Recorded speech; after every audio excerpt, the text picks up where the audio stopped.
कोयल बिना,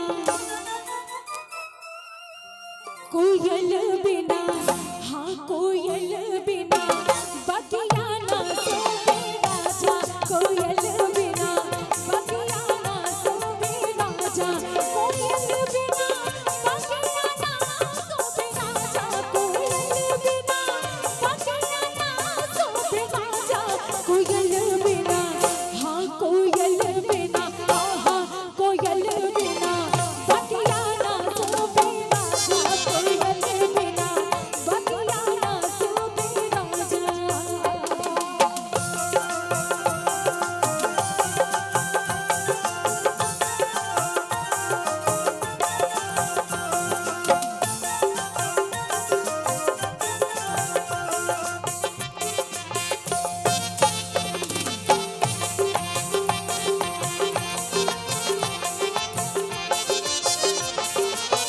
आदरणीय जगदीश तिवारी जी हमारे बीच में हैं, जिनका स्नेह अभी बाकी है ना, जिनका स्नेह मुझे लगातार इस क्षेत्र में मिलता रहता है।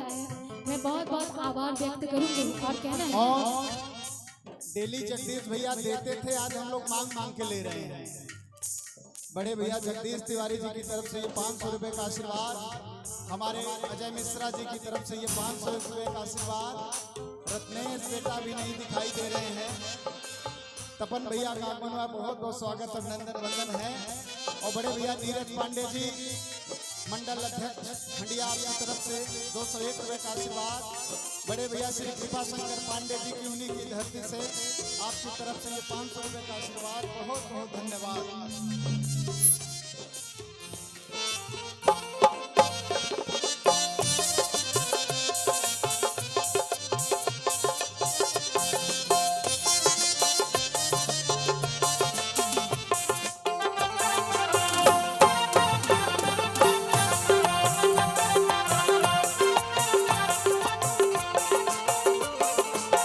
सास ससुर बिना ससुर ना शोभे,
इस घर के लिए, आप सभी के लिए।